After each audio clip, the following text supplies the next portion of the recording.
네, 와이뉴스 가보죠. 어서 오십시오. 안녕하십니까. 오늘 와이뉴스 들어가기 전에요. 네. 문현철 기자. 네. 지금 헌법재판소가 박근혜 대통령 측하고 네. 국회 측하고 양쪽에다가 최종 입장을 정리해서 제출하라. 이렇게 요구를 했다면서요. 네, 그렇습니다. 이건 무슨 의미입니까? 최종 입장을 제출해라.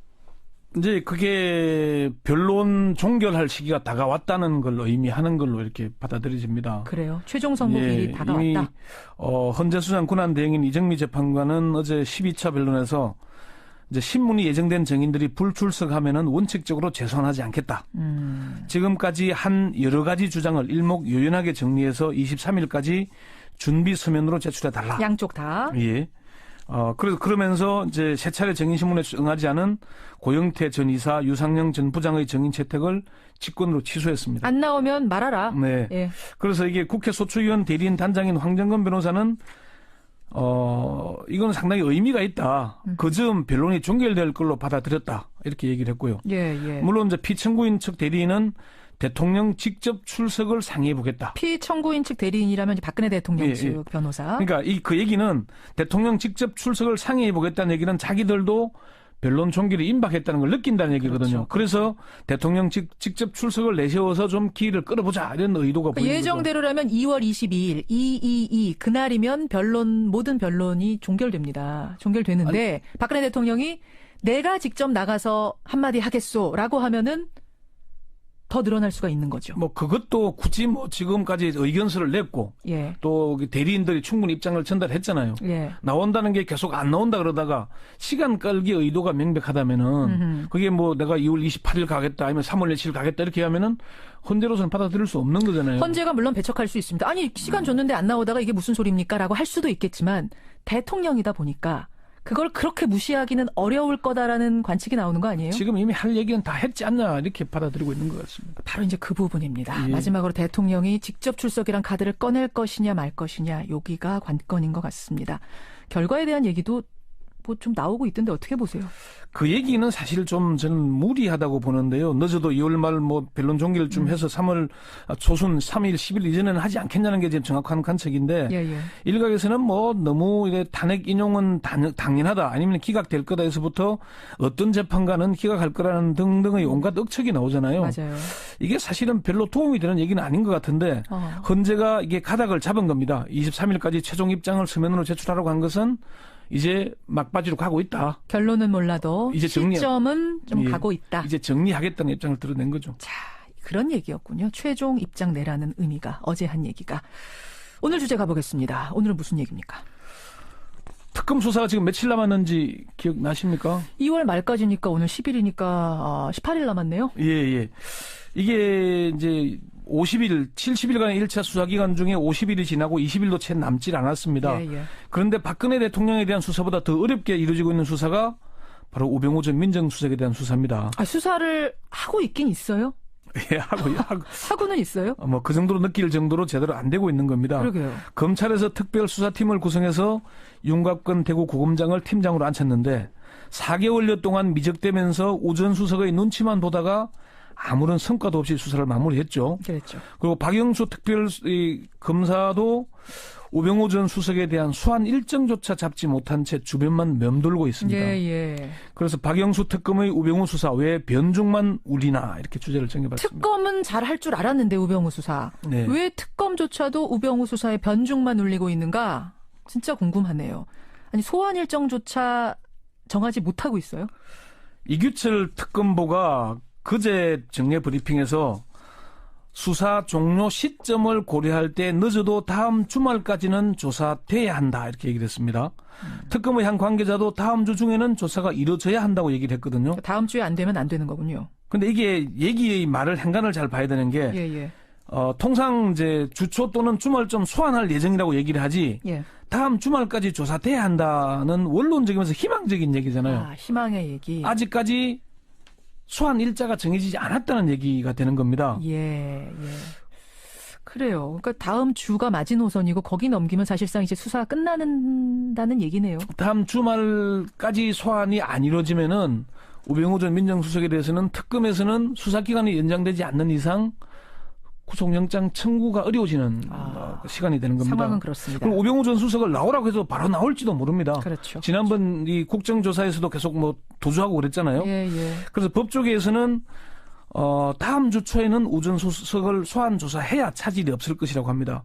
늦어도 13, 14일쯤 조사를 해야 15일이나 16일쯤 사선구속영장을 청구하고 법원 영장 심사가 또 2, 3일 걸리잖아요. 예. 그렇게 얘기를 하는 겁니다. 특검이 지금 왜 그럼 진도를 못 내는가? 특검 수사가 왜 변종만 울리는가? 왜 핵심을 피하는 건가? 왜입니까? 이게 사실 좀 특검 수사, 우병우 전 민정수석에 대한 수사는 핵심에 접근하지 못하고 빙빙 돌고 있다는 느낌을 줍니다. 검찰 출신의 한 중견법조인은 특검 수사의 핵심은 최순실 씨의 국정농단과 관련해 비호나 방조, 묵인, 은폐 이게 핵심인데 예. 본질에 접근하지 못하고 그림이나 코너링 같은 사이드로 돌면서 좀 스텝이 꼬이는 느낌을 주고 있다 이렇게 얘기를 하더라고요. 그러니까요. 그게 왜 그러냐는 거죠. 그게 좀 사실은 좀 이해하기 어려운 대목이긴 한데 우 전 수석이 법률 미꾸라지로 불릴 정도로 철두철미하다 보니까 결정적인 단서를 찾지 못하고 있는 건지 그럴 가능성 하나. 아니면은 특검이 봐주고 있는 건지 의문이 제기되는 대목입니다. 그럴 가능성도 하나. 네. 사실 지금까지 드러난 의혹들 중에 우병우 전 민정수석을 가장 확실하게 처벌할 수 있는 것은 롯데 수사와 관련된 정보 유출일 그렇죠. 것입니다. 그렇습니다. 예. 롯데그룹이 K스포츠재단에 70억 원을 추가로 냈는데 예. 검찰이 압수수색에 들어가기 하루 전날에 70억을 돌려줬죠. 그렇죠. 3개월간 밀당을 하면서 겨우 받아낸 돈인데 왜 갑자기 돌려줬겠습니까? 수사 정보가 사전에 유출됐기 때문일 것이다. 예, 거기에 우병우 전 수석이 개입한 거 아니냐 이런 거죠. 이게 검찰의 수사 관련 정보는 대검을 통해서 법무부에 보고되고 다시 법무부에서 청와대로 보고가 됩니다. 민정수석실로. 예. 그러려면은 이 라인에 대한 수사가 이루어져야 되거든요. 예. 법무부에서 청와대, 법무부에 누가, 청와대 누구에게 정보를 보고했다. 그럼 그 보고한 사람을 조사를 해서 보고받은 사람은 민정수석에 보고했는지 안 했는지. 예. 그리고 민정수석이 이거를 대통령에게 알려준 건지 아니면은 뭐 최순실 씨에게 직접 알려줬는지 그 여부를 확인해야 되거든요. 그렇죠. 그 수사가 이루어지지 못하고 있는 겁니다. 그럼 현직 검사들에 대한 수사를 일단 못하고 있기 때문에 그런 건가요? 그 라인을 따라가 보려면 현직 검사 수사해야 되는 거예요? 이게 이제 제가 특검 내부, 특검 사정을 잘 아는 중견 법조인에게 들은 얘기인데 예. 지금 특검 내부에서 현직 검사들 수사를 두고 갈등을 빚고 있다. 그런 얘기를 합니다. 그래요. 네, 그 얘기를 들었는데 이게 이제 방금 말씀드린 대로 법무부와 민정의 라인, 보고된 정보 보고 라인을 제대로 수사하려면은 법무부 수사를 해야 되죠. 예. 청와대 민정 관련된 수사를 해야 되잖아요. 그렇죠. 이게 다 현직 검사들이거나 검찰에서 파견된 사람들입니다. 그 수사가 제대로 이루어지지 못하고 있다는 얘기가 되는 겁니다. 그러니까 현직 검사가 막혀 있다 보니까 이것도 저것도 안 되고 있는 겁니다. 그리고 또 현직 검사가 막혀 있는 게 왜 우병우 전 민정수석에 대한 수사가 지지부진하냐면은 예. 제가 이 모두에 말씀드렸던 대로 윤갑근 특별수사팀에서 예. 압수수색을 제대로 안 했습니다. 증거 확보를 한 게 없어요. 아하. 4개월간 미적되다가 아무런 결론도 못 내리고 말았잖아요. 그렇죠. 그러면은 이게 직무를 유기한 건지 아닌지 검찰 내부에서 조차도 예. 윤곽근 특별수사팀장도 수사해야 되는 거 아니냐. 그런 의견이 나오고 있을 정도거든요. 그런데 현직 고검장을 직무유기라고 그게 참 쉽지가 않은 문제 아니겠습니까?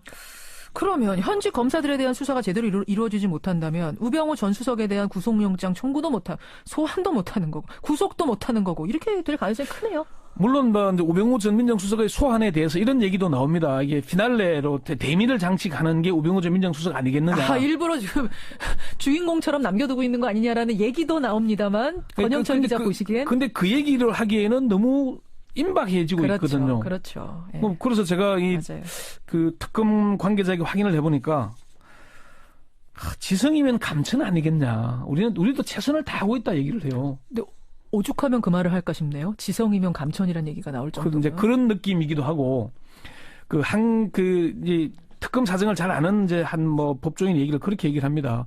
수사팀은 정말 열심히 하고 있다. 그 수사팀이 그 블랙리스트로 수사한 팀입니다. 예. 특검 안에서도 이제 팀이 나눠져 있죠. 이영복 특검보가 지를 하고 있는데 김기춘, 조윤선을 구속할 정도로 열심히 한 팀인데 그 팀이 최선을 다하고 있는데 이게 뭔가 수뇌부에서 좀 막히고 있는 게 아닌가. 지금 수뇌부 회의를 어떻게 하냐면은 박영수 특별검사, 특검보 박충건, 이용복, 이규철, 양기식 특검보, 예. 윤석열 수사팀장 6명이 수뇌부 회의를 한다 그래요. 예. 그런데 그중 3명이 우병우 전 민정수석과 아주 밀접한 참 가까운 사이들입니다. 박영수 특별검사가 그렇죠. 그리고 그 양기식 특검보는 친구 사이죠. 예. 윤석열 수사팀장도 참 서로 가까운 사이입니다. 그러다 보니까 이런 상황이다 보니까 뭔가 제대로 막혀 있는 게 아닌가. 그런 의혹까지 제기되고 있습니다. 5385님, 특검 연장 이래서 반드시 필요합니다. 반드시 처벌할 사람 처벌해야 됩니다. 좋은 의견 고맙습니다. 권현철 선임 기자 수고하셨습니다. 네.